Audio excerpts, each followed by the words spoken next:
Hi everyone, in this video I want to show you how to replace the backup battery for your VISTA alarm system. Before we start, there are several things you'll need: the replacement battery and the key for the alarm system box. First, use the key to unlock the alarm system box. You can open the door by swinging it outwards. Next, locate the battery. Disconnect both the red and black plugs from the battery.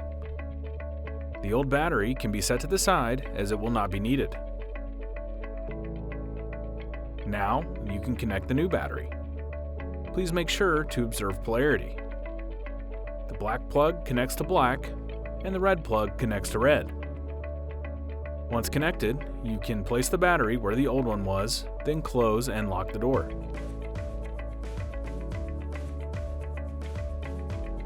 You can now test the new battery by entering your master user code, then the number 5 key. That's all for this video. Thanks for watching.